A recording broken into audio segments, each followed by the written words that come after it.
నమస్కారం. శుభదర్శనం కార్యక్రమానికి స్వాగతం. ఈ రోజు మనతో పాటు మన స్టూడియోలో గార్గే సిద్ధాంతి గారు ఉన్నారు.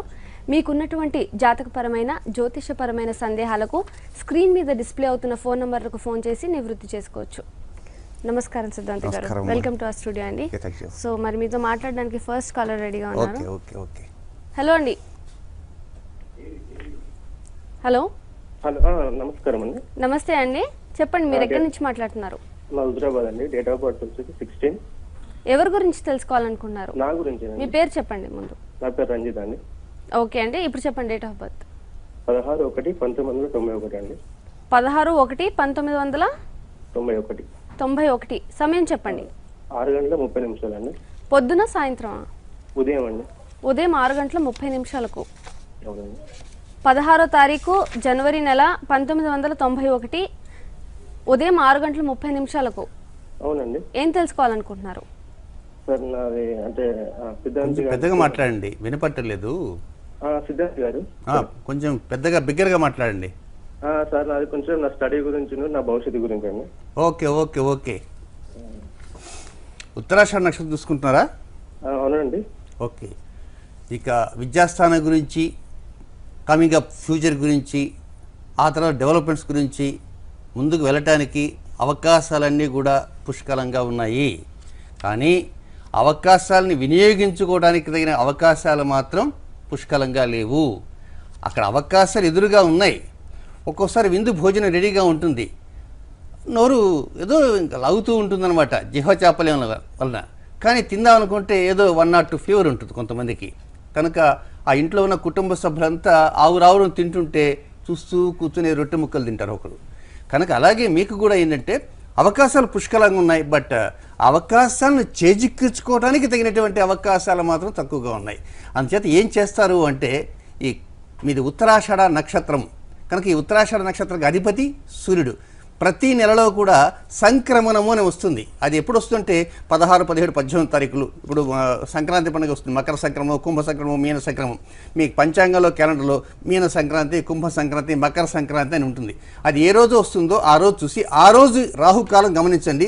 ఆ రోజు రాహుకాలం చక్కగా ఇంట్లో కూర్చొని ఆ సమయంలో ఏం చేస్తారంటే కొద్దిగా తీపిని కానీ లేకపోతే తేలిని కానీ కొద్దిగా తీసుకుంటుండండి, డెవలప్మెంట్ స్టార్ట్ అవుతాయి. ఓకే అండి, నెక్స్ట్ కాలర్ రెడీగా ఉన్నారు. ఓకే. నమస్తే అండి. హలో మేడం, ఎక్కడి నుంచి మాట్లాడుతున్నారు? హలో. ఎస్ఆర్ నగర్ అండి. ఓకే అండి, మీ పేరు చెప్పండి. సులోచన అండి. సులోచన గారు, ఎవరి గురించి తెలుసుకోవాలనుకున్నారు? పూజిత అండి. పూజిత అంటే ఎవరవుతారు? అంటే మీ మా రిలేషన్? అమ్మాయి అవుతుందండి. మీ అమ్మాయి డేట్ ఆఫ్ బర్త్ చెప్పండి. మీ అమ్మాయి డేట్ ఆఫ్ బర్త్ 12వ తారీఖు 1వ నెల 1996. 12వ తారీఖు జనవరి నెల 1996. అవునండి. సమయం చెప్పండి. సమయము 2:40.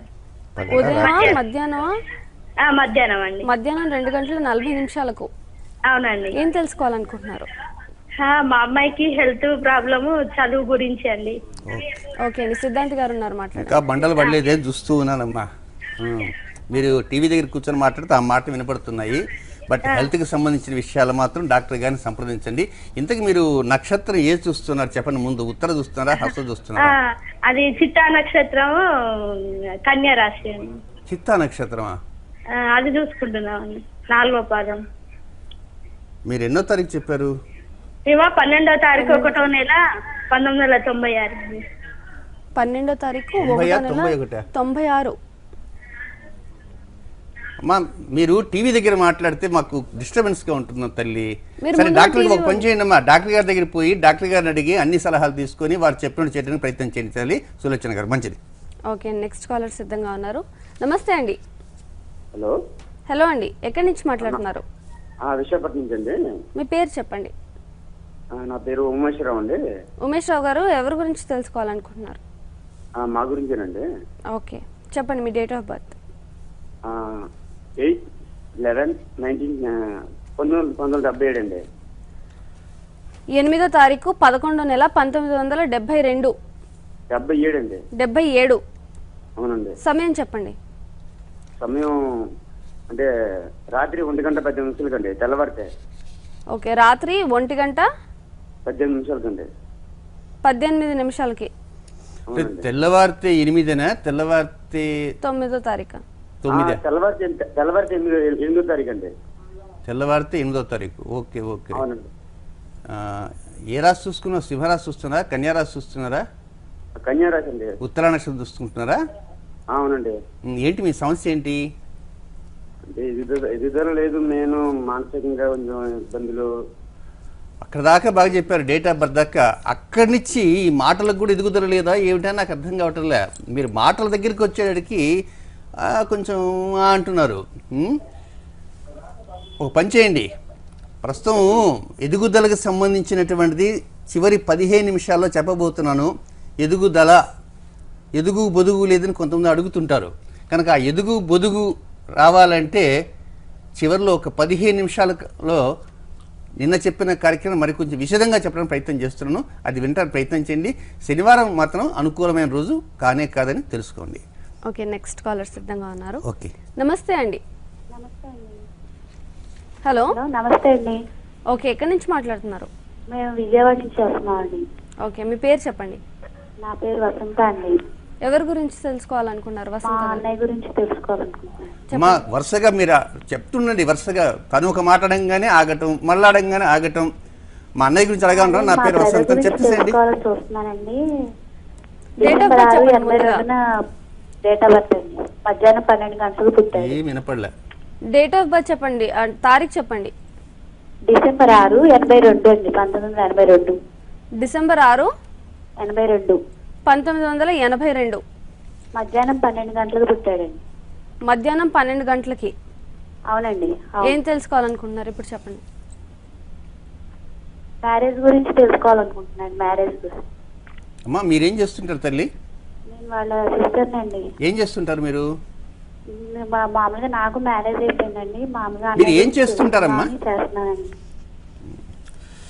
మఖానక్షత్రం చూస్తున్నారా మీ అన్నయ్య గారిది? మగా నక్షత్రం అండి. ఈ మఖా నక్షత్రంనే రాబోయే 2016వ సంవత్సరంలో ప్రత్యేకంగా సింహరాశిలోకి రాహు ప్రవేశిస్తున్నాడు. ఆల్రెడీ ఒక పెద్ద ఆయన వచ్చినారు. ఇప్పుడు మన గోదావరి పుష్కరాలు వచ్చేసారు రాశిలోకి గురువు.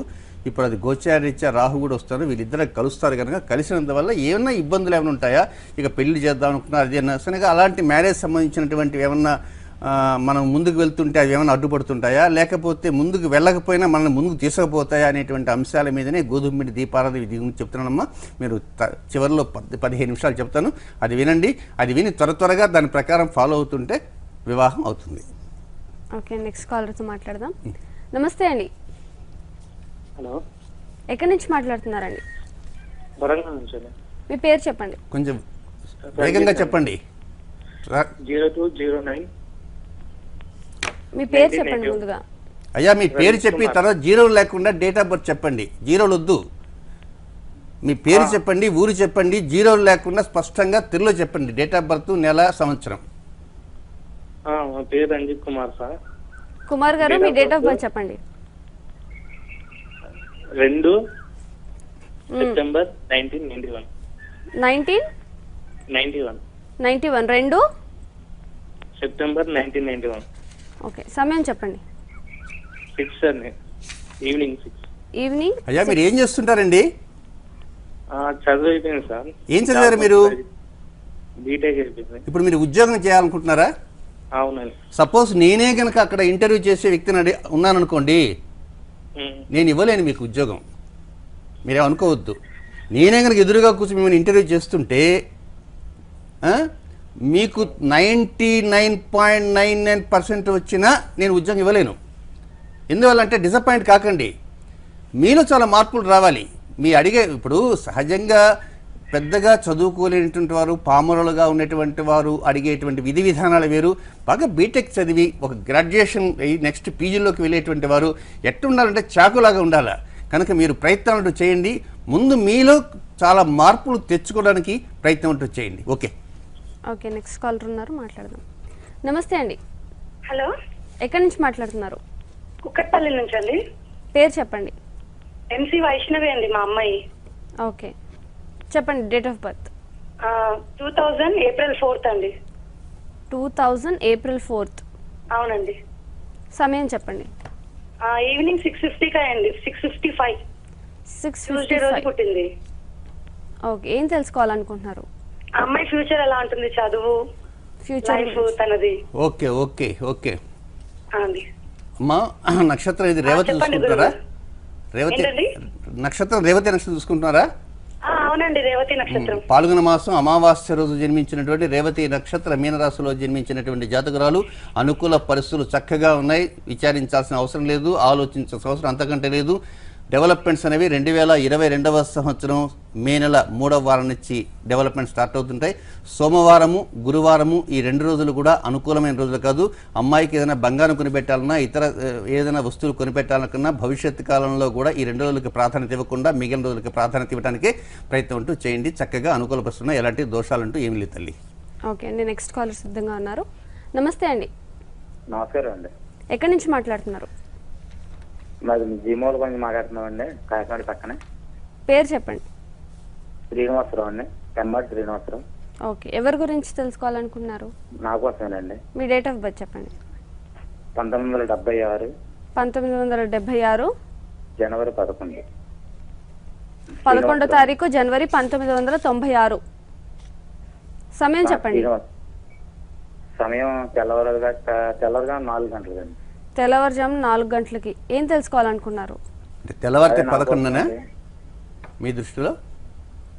నమస్కారం గురుగారు. నమస్కారం. తెల్లవారితే 11నే మీరు అనుకోవటం? తెల్లవారుగట్ట 11వ తారీఖు 4 గంటలకు పుట్టానండి. ఈ అశ్విని నక్షత్రం చూసుకుంటున్నారా? కాదండి, కుంభరాశి చూసుకున్నాం సార్. కుంభరాశ? ఏ డేట్, సంవత్సరం చెప్పండి. 1976 సార్. ఏమిటో ఈరోజు ఉదయం మంచి శకునాలైనాయో లేదో నాకే అర్థం కావట్లా. రేపటి నుంచి ఒక పెద్ద లైట్ పెట్టుకోవాలి మా ఇంటి ముందు. చీకట్లు చాలామంది వస్తుంటారు.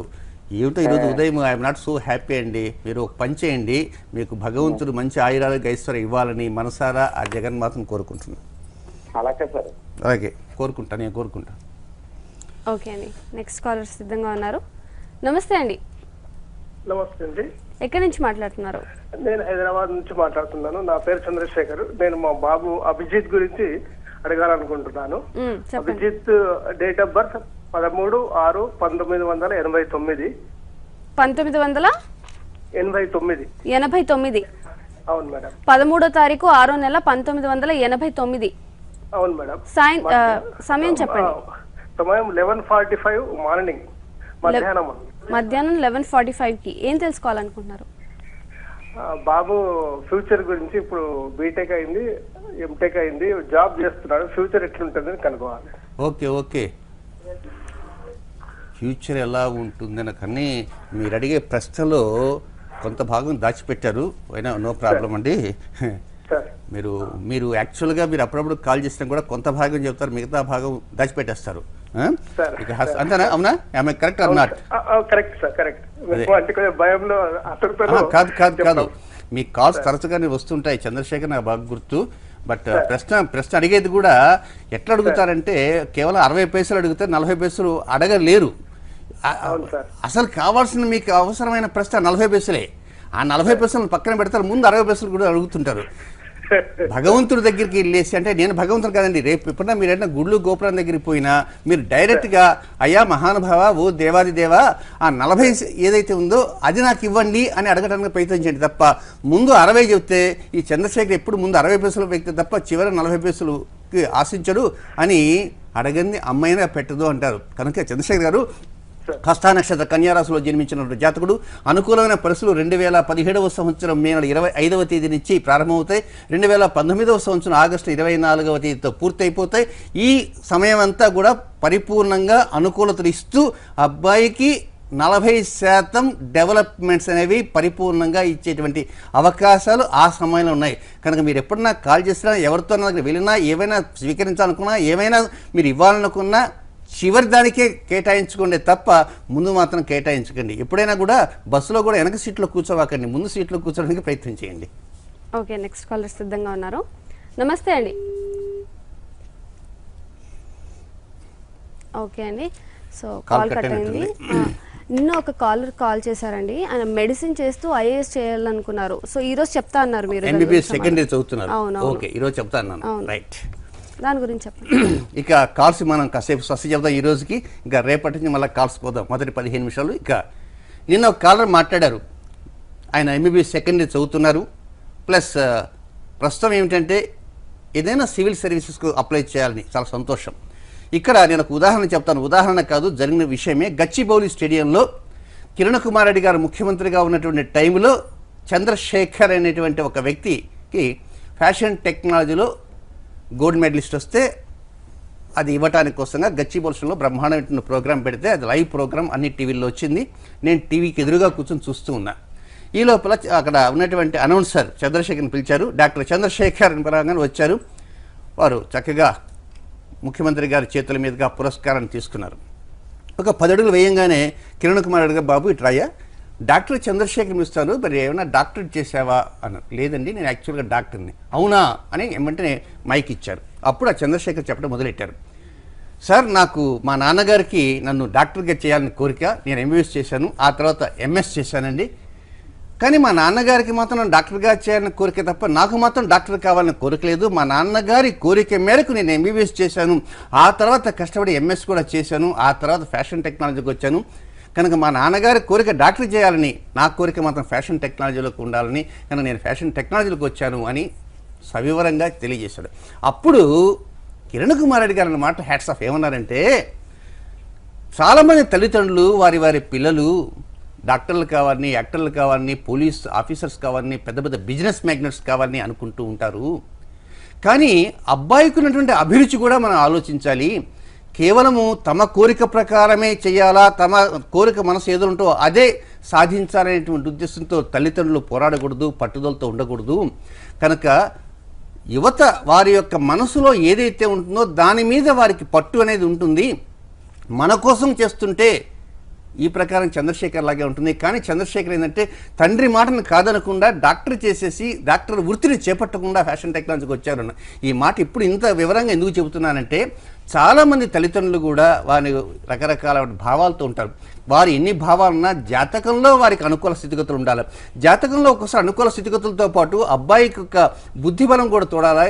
వారికి ఏ రంగంలో వెళ్ళాలా అనేటువంటి అనుకూల పరిస్థితులు కూడా ఆ బాబుకి ఆ అమ్మాయికి కానీ ఉండాల్సిన అవసరం అంటూ ఉంటుంది. కనుక ఇప్పుడు చాలామంది ఏమిటంటే 10th క్లాస్ ఇంకా రాడు, 8th క్లాస్కి రాడు, ఒక 3 రోజులు 4 రోజులు జన్మించాడు, మా అబ్బాయి యొక్క ఏం చదివిస్తే బాగుంటుందండి. కనుక దయచేసి అలాంటి ఆలోచన మనసులో పెట్టుకోవకండి.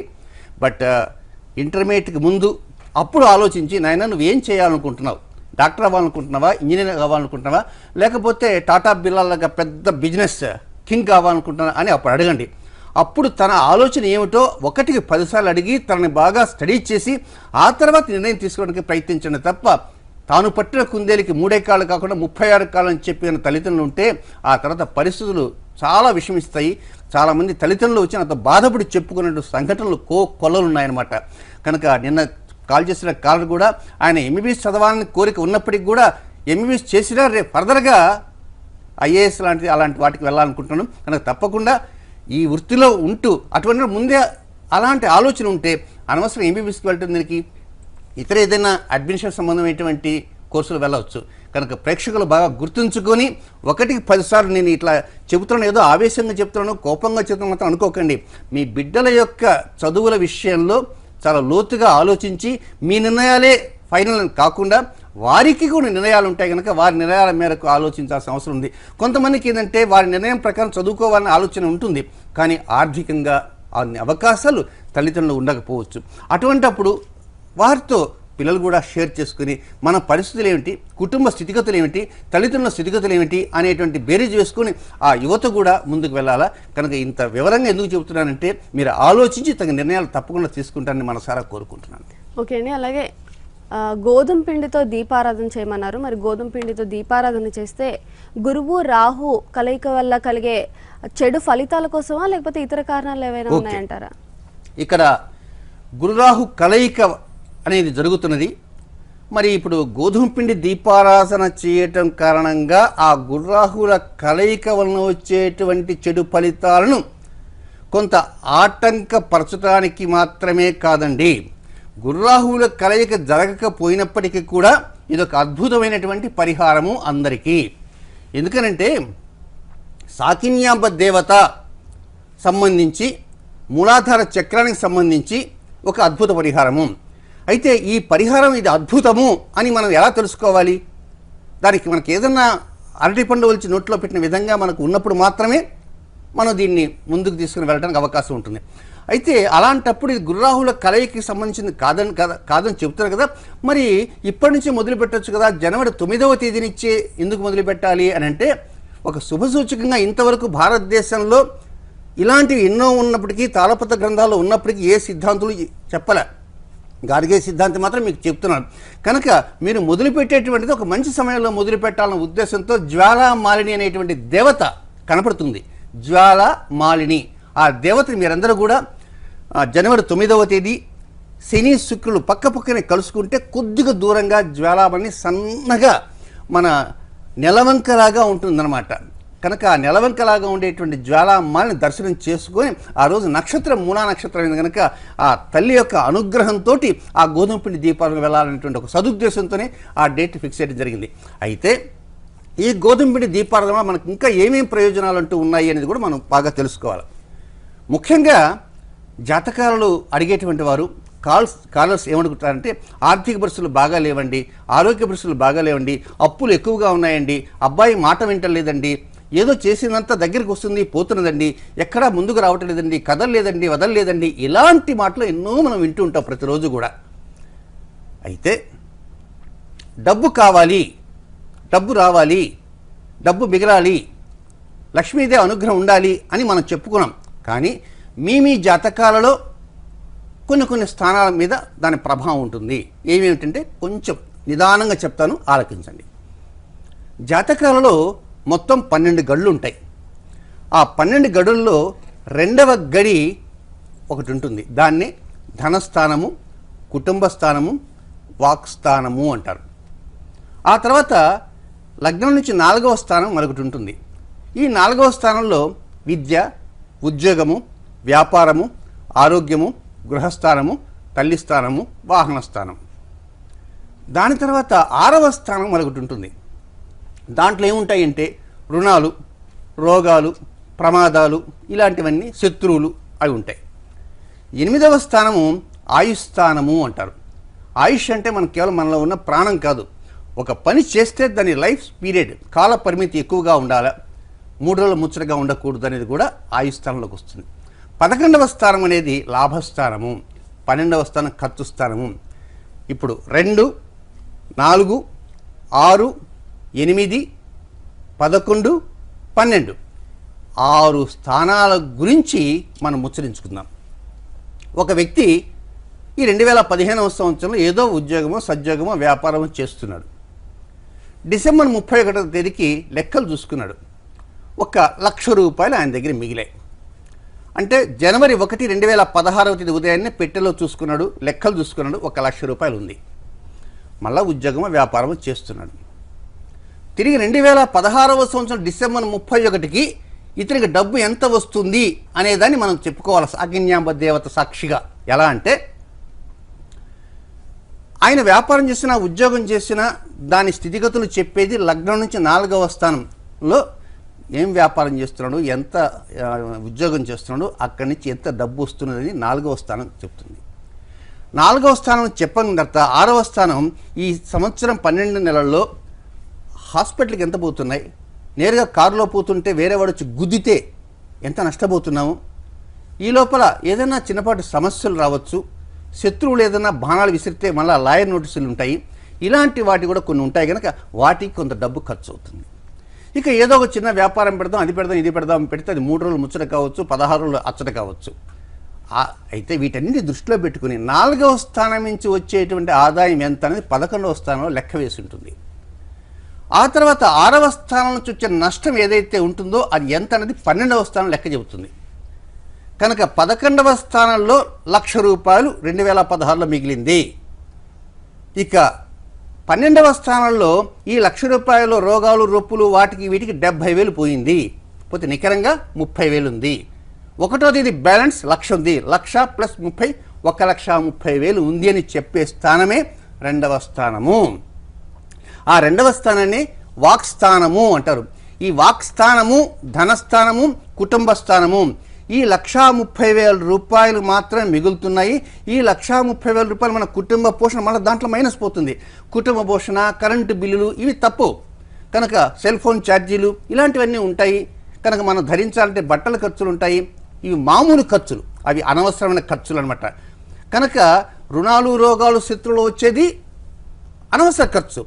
కుటుంబ స్థానంలో ఉండేది అవసర ఖర్చు. ఆ అవసర ఖర్చు కూడా పోగా మిగిలేది ఏదైతే ఉంటుందో అది నెట్ 2వ స్థానంలో ఉంటుంది. అంటే ఆ 2వ స్థానమే ధనస్థానము, అదే వాక్స్థానము, అదే కుటుంబ స్థానం.